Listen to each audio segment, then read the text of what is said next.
Hey guys, Robbie here with RV Sales of Oregon. Today we're taking a look at a 2010 Fleetwood Bounder. It is the 35S. Yeah, I got it right. 35S. Really nice setup for powertrain. It's a gas rig. In my opinion, it's the best gas setup you could ask for. It's an 8.1 liter Vortec motor. I don't know the power rating, but I know it's solid. It's a heck of a motor. So they call it the Vortec 8100. It's paired with the Workhorse chassis, which in my opinion is way superior to what Ford uses. So I commend them for doing that. It's the Workhorse chassis.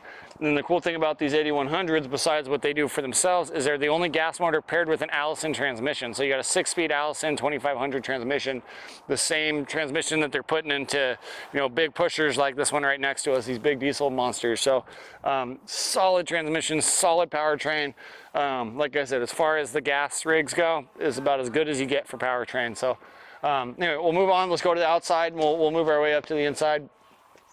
Split window, tons of visibility through that thing, heated and powered mirrors here. You can take a look at this just so you know I'm not lying to you, but Vortec 8100 on a Workhorse chassis. Tires are in good shape. Let's see, those are, how is that even possible? They're from 2023, so you got some brand new tires on here. The 12th week of 2023, so I mean they were probably put on just a couple months ago, so really good shape there. The gentleman we got this from was very proud of it. He took good care of it, hence why it's a 2010 and looking as good as it is. I do apologize, it needs a good washing and we haven't had a chance to do that yet, but excuse me. On our driver's side we have two big slides here. Obviously this one is the longer one, but it's about 3 foot in depth, so you get a ton of space on the inside because of it. And up top above it, you do have the slide topper awning, so keeps debris out, keeps moisture out, keeps your seals keeps your seals better longer. Sorry, that thing's locked. That's our propane. We have a 20-gallon propane tank. I think all these are locked. I apologize. I'm not going to stop the video. If you want pictures of your basement, just reach out to me and I'll send you some pictures or a video, or just come see it in person. It's up to you. Matching tires all the way around. Again, still basically brand new. It's gonna be locked, but this is where your wash bay, that's where your wash bay is, and your park cable and everything like that is right in there. You do have a sandy flush in there that's gonna clean the black tank when you're done using it. So nice and handy, you won't have residual smells, but fairly simple. Again, if that's something that's important to you, let me know, I'll send you some pictures. Moving to the back. You'll see we have the nice big fiberglass cap on the rear. Great thing about fiberglass, can't really fail on you. It can't delam because it's fiberglass. So just more or less stays just like this for its whole life unless you hit something. Backup camera up top with night vision. You're set up for 5,000 pounds at the hitch. You do have a 7-pin and a brake controller in there. So if you're towing something with trailer brakes, you're set to go. Walk-on roof, serviceable roof, what else do they call it? Observation deck is what they call it. So it means don't have a party up there, but you can be up on your roof safe and sound. These are all locked, I apologize. We have a nice big manual awning here.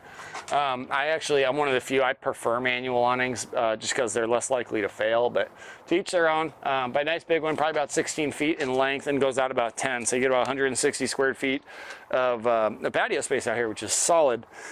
Our water heater is gas and electric. Let me double check. It is a 10-gallon gas and electric water heater.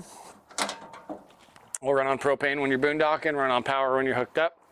Potable water fill. We have a 2-way fridge. This is just the exhaust for it, and a 30,000 BTU furnace. All right, let's check her out on the inside. Electric double step here. Come on in. And before you see anything, there's one thing that, I mean, they kept this thing dang near perfect, and no fault to theirs. This did start to peel a little bit on it. They had a duvet over it. It's just furniture. You can change out. You have it reupholstered, change out the couch, whatever you want to do. That's really the flaw of this thing. There's really nothing else wrong, at least that we've found. And anything else we find, we're going to fix for you. So as far as it goes, a couch ain't a big deal.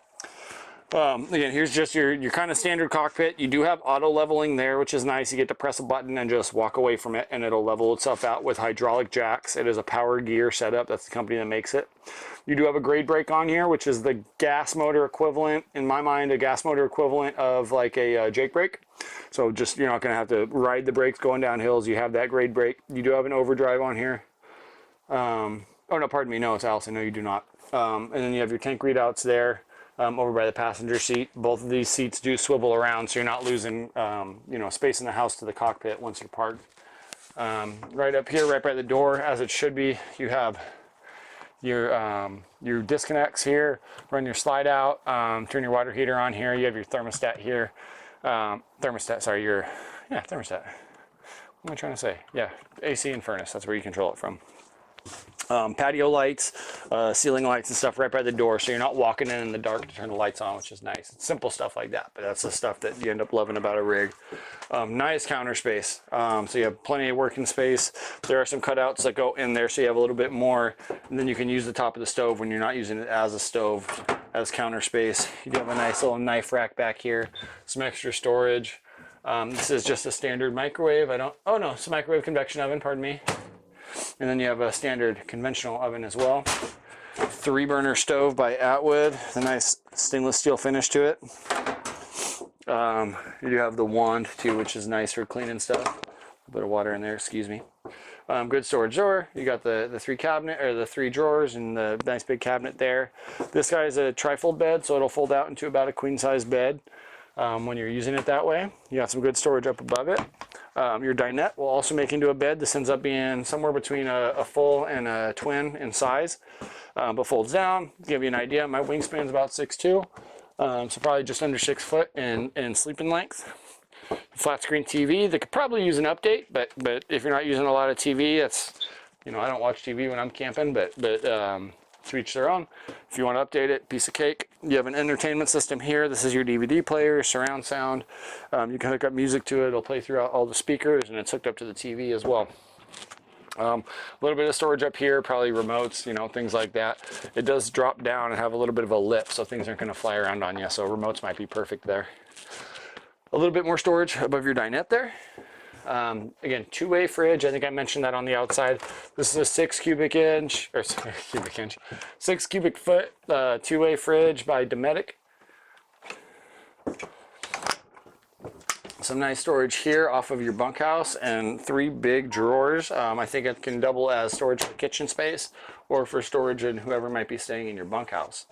So you do have the bunkhouse. I always tell people, if you're going to use it as a true bunkhouse, great. That's what they're here for. But if you love the rig and you don't have a use for the bunkhouse, there's always use. A lot of times people will take this out. They'll make this like a little seating space, maybe a reading spot. Previous owners didn't use it as a bunkhouse. They use this all for storage. And then I think they actually, I'm not going to say that because I don't know that it's true. But in my head, no, it was a customer that was looking at buying it. That's what it was. But they were thinking that would be a perfect spot for their big dogs. They had some big dogs, and I think that's a great idea. But use your imagination. You can use it however you want. It doesn't have to be used as a bunkhouse, but it very easily can be if that's what you decide to do with it. Nice storage here, some outlets, a little TV, I believe, that pops down. Kind of an older style one, but clearly it's never been used. And it appears to be 12 volt because it's turning on without a hookup or gen going, so kind of neat there. Some storage underneath your bunks. I'll let you come on back. We'll take a look at the commode.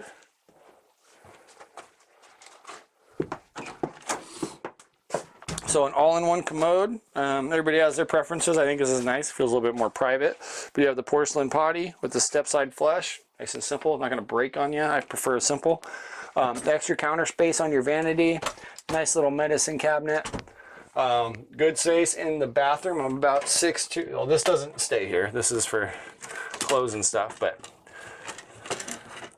just get out of the way. Anyway, so I'm about 6'2" without my boots on. With my boots on, I don't shower in my boots, but I can still fit in here. I can get my arms up. I got a ton of space front to back.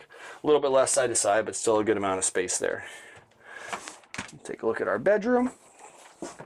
Your queen size bed. It is an RV queen, so it's slightly shorter than a standard queen.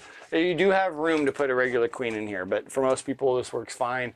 If you're my height or shorter, these are perfectly fine beds, but if you're 6'8", you might want to go to a standard queen or something. But nice big deep storage. I don't know if you can get that in the video, but very deep storage. I can't even reach the back. Well, I guess if I jump I can, but not very easily. I love that they put cup holders by the bed.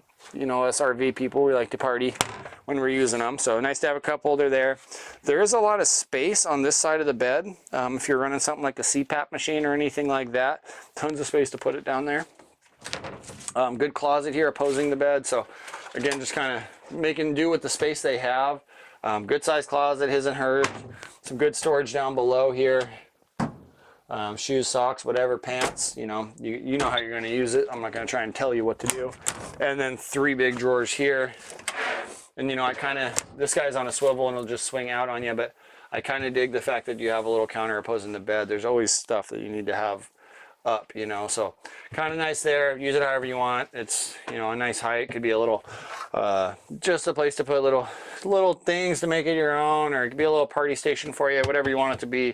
It's right there for you. We do have a pocket door here off the bedroom to give your bedroom privacy. It also doubles as a privacy door for your commode. Let me see here. Well, I guess you don't really need it because this is all closed, so excuse me. It really is just a privacy door for the bedroom. You know, I'm going to probably keep it pretty simple. Yeah, I am going to keep it pretty simple. I'm going to leave it at that. Oh, one thing I didn't tell you, you do have some solar on the roof of this thing. I believe you have 250 watts or 300 watts of solar. So that's just great maintenance for the batteries. But other than that, I'm gonna keep it simple. I'm gonna end the video here. If I left anything out, and I'm sure that I did, just reach out to me. I'm happy to answer any questions you have. Those basement doors, if you want pictures, again, just reach out to me. I'll send them right over to you. But again, I'm Robbie at RV Sales of Oregon, showing you this 2010 Fleetwood Bounder 35S is the model, 8100 workhorse or 8100 Vortec workhorse chassis with an Allison 2500. So a killer setup. If you guys are looking for something like this, give me a call. Thanks.